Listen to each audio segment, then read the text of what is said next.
There objectively is no South Pole.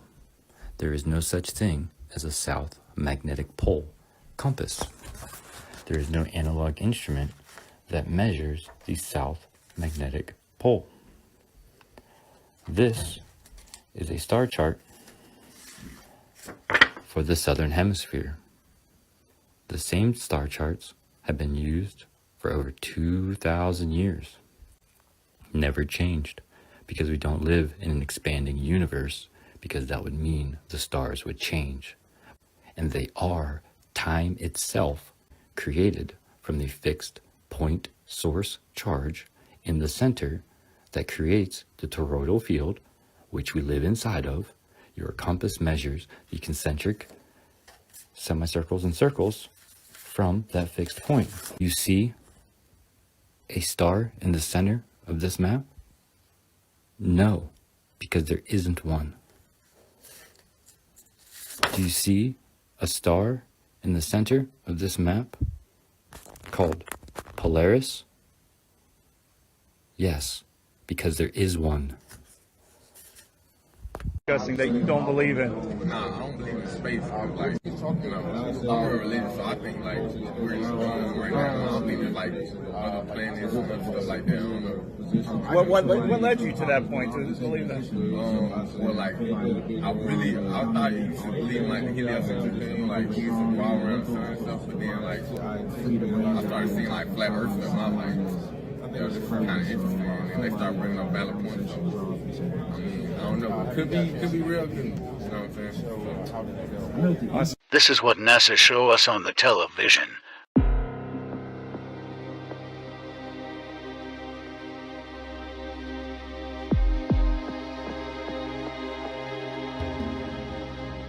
But this is how things are really made. Entire studios, rooms, and ISS mock-ups are built to deceive us into believing in space, NASA, lying to humanity since 1958.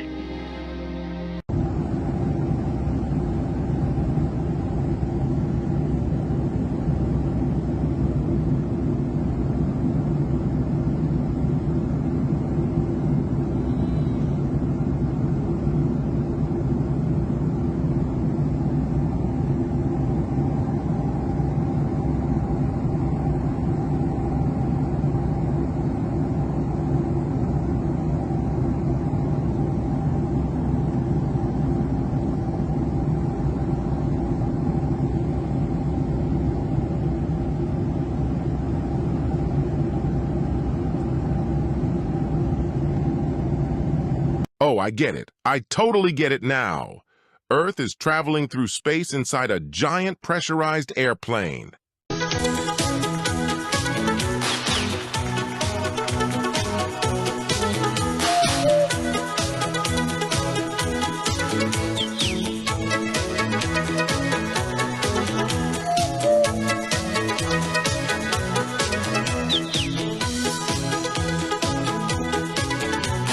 The Earth's round. No, it's not. It's flat.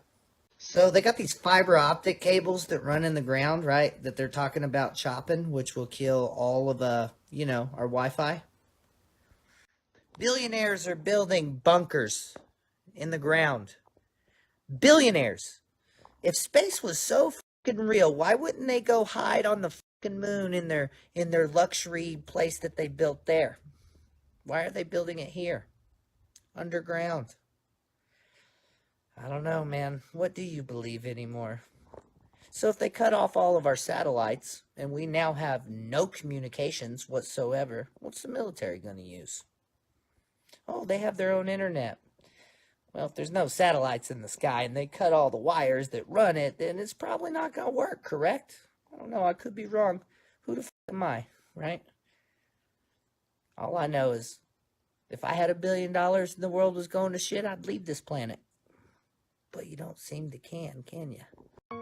Atmosphere. Atmosphere? Yeah. So do you believe that sphere-shaped air is something we experience?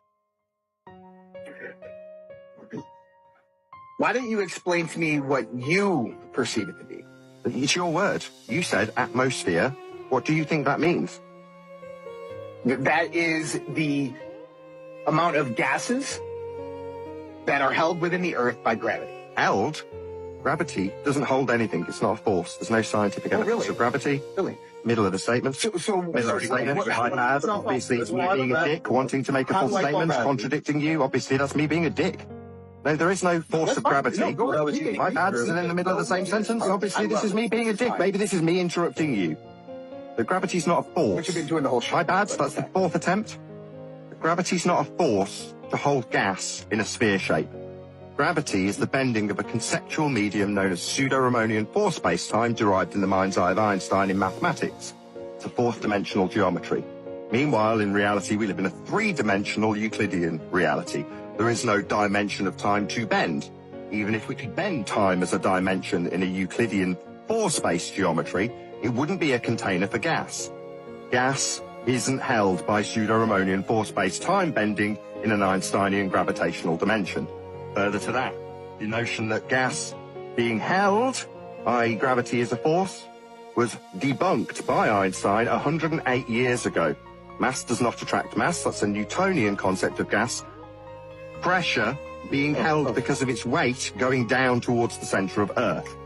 That was superseded 108 years ago by Einstein when he developed the fourth-dimensional space-time bending, which is not a force and is definitely not a container to hold gas in a sphere shape. So your oxymoron, sphere-shaped air, is merely a begging the question fallacy to allow you to describe atmospheric conditions as based on an R value, a sphere value, the radius of Earth being the value that derives your refraction rate at 7/6 of the radius in sphere-shaped air. Atmo, air, sphere, a shape. Air doesn't take the shape of the sphere, it takes the shape of its containment. If the gas was in a sky vacuum, we'd have none to breathe. We'd all be dead, because gas fills space. Gravity's not a force. Bending fourth-dimensional space-time doesn't hold it in a container.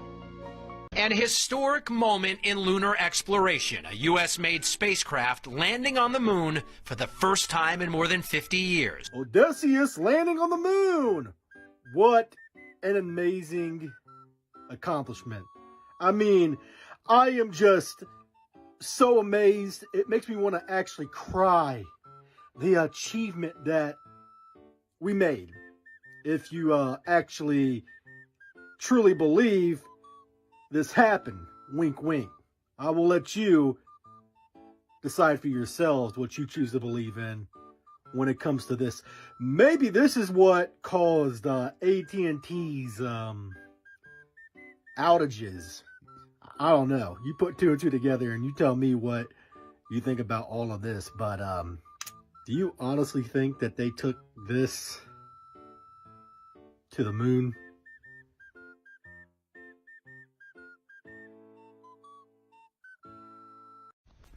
AJ, what's happening? AJ says, so if the Earth is flat, then where is Antarctica on the other side? This, my friend, is an azimuthal equidistance map, also known as the Flat Earth map. So you can see all the continents hanging out. You got the beautiful USA right there. You got the South America. You got Australia over here. You got all the continents hanging out. You got the North Pole right in the very center. And all the way around, you got the Antarctic ice wall. There's not an edge that you're falling off. Okay, Globe Wizard says, where is the edge? If you fall off, what happens? Missing person. Okay, so this is biblical cosmology right here. The flat earth, you got the firmament overhead. So most people think the flat earth is just a round disc and you can fall off the edge. This is not what we believe. We believe what we live on is a flat plane like this.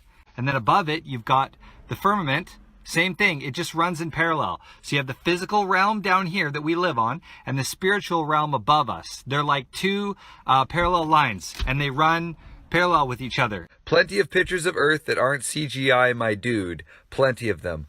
Oh, really? Show me one. I challenge you. Explain how satellites work if we have a flat Earth. Easy! Undersea cables.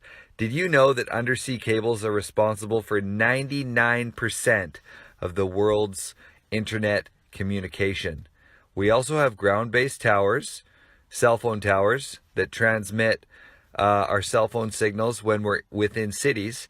That's why when you go out camping in the mountains, there's always dead spots. Always. if you're in the mountains. If we had hundreds of thousands of satellites circling the Earth all the time, it wouldn't matter if you were in the mountains. You would get some signal eventually. It wouldn't just be a dead spot constantly all the time. How do compasses work? Okay, this is one of my favorite questions. So with flat Earth at the north, so this is a really old map. It's in 1595 Mercator map of the north. They destroyed a whole bunch of these and they don't want the truth to get out about the north.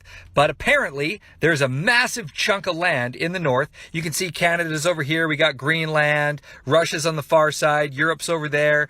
And in the middle, there's this big old chunk of land. And in the middle, there's a huge whirlpool spinning around with 4 rivers coming out, north, east, south, and west. And in the middle, I don't know if you can see that, but there's a massive magnetic mountain. I forget the name of it, but anyways, the entire mountain is solid magnet. And anywhere you stand on the flat, infinitely extending plane, doesn't matter where you are, your compass needle is always going to point towards that mountain.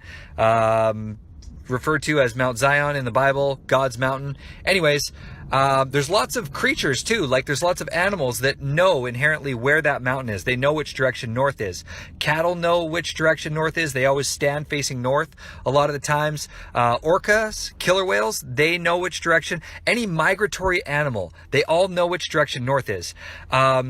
The funny thing is, a lot of migratory animals that go into the far north, like orcas, Canada geese, those kinds of creatures, if you look up their migration routes, they mysteriously just cut off around Alaska.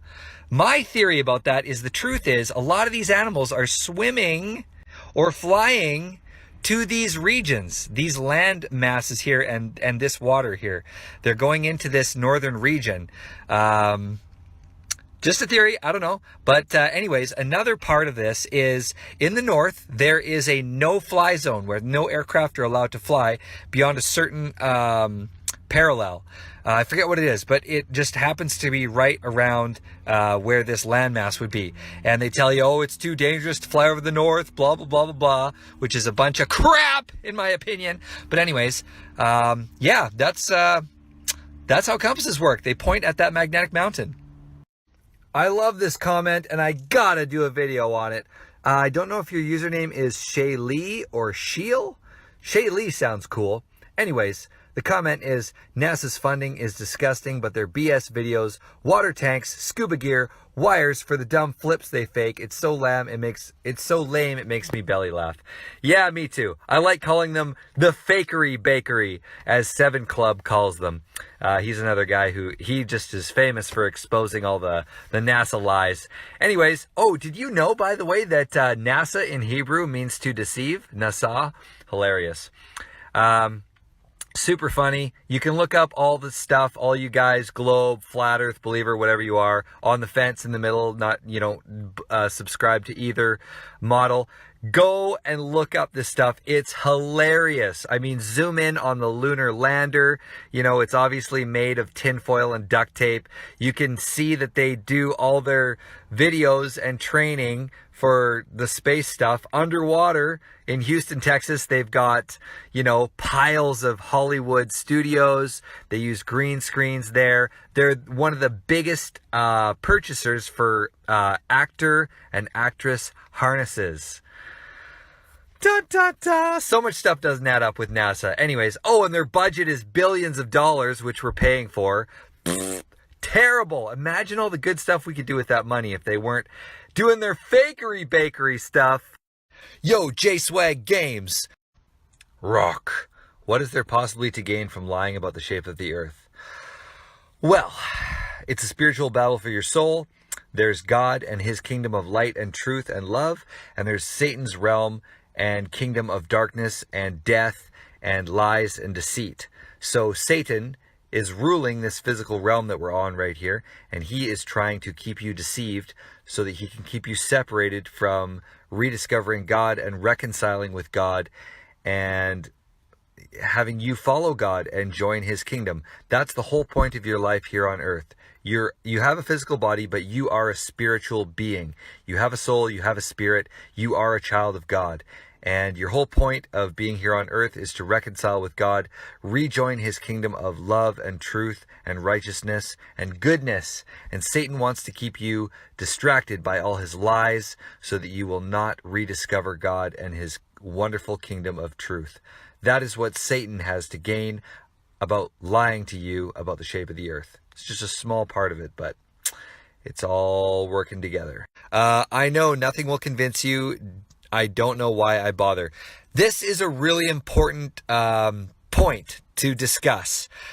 When you're having a debate or a discussion over any topic, really, it doesn't have to be globe earth versus flat earth. It can be any discussion or any topic where two people, they believe different things and they want to have a discussion about it. It's super important that you're open-minded.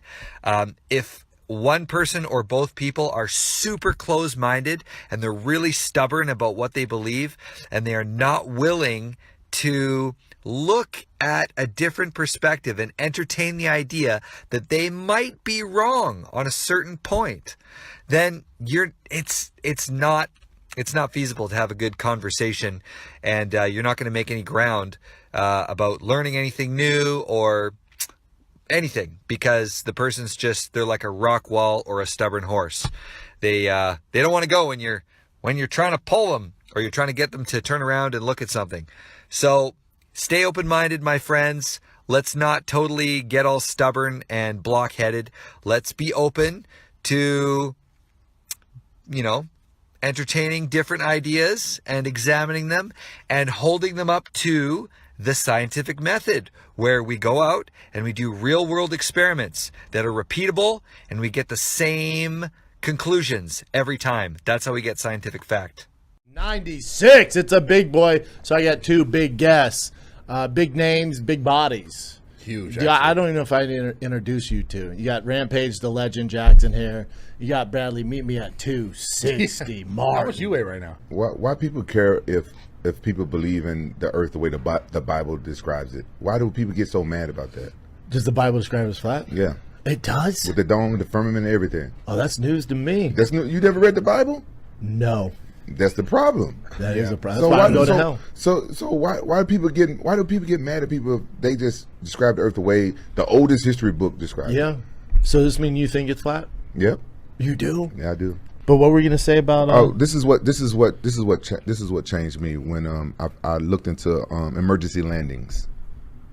Something simple as that. That's what changed me to go more to like, oh yeah. Then I went to the Bible and started reading with the Bible. I used to be a Christian, so I was like, oh, I've read this stuff before, but we think of it different. I went there. Now I look at the Old Testament like a history book, and so I went and read it and like a history book. I was like, oh, okay, it broke everything down for me. But if you look into whenever you have time, just look into emergency landings. What do you mean by emergency landing? Like when say somebody's flying from Asia coming to LA, yeah, and like if it's an emergency or something, and then see like the way they land, and then you gonna think like wow, that's not an emergency landing. They went all the way out the way, and then you got to break down why did they do that? Why they go all the way out the way, and they say it's an emergency landing. That's what changed my mind. Why would they go all the way? Exactly. That's the point. Exactly. But why would that prove that the earth is flat if you go out of the way? Because if it was an emergency, a real emergency, wouldn't you go somewhere closer? You go somewhere closer? And not somewhere out of the way? When we see the emergency landing on the globe, it don't make sense. Oh, because it's like this. Yeah, so it's like farther away. Yeah. So common sense would tell me that we're being lied to about the geography of our things. Why lie to us about the earth being round, though? That's the big question. Don't waste any more time. Visit the links above now and order my book 16 Emergency Landings Proving Flat Earth. Visit my online store now and order the new enhanced Gleason's Flat Earth map.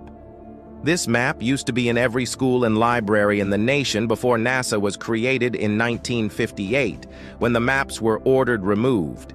Have your Gleason's map hanging on the wall in your house where no government can take it down. Here you see it hanging on a wall in the house of the late Charles K. Johnson. Here is a quote from the book 1984 by George Orwell.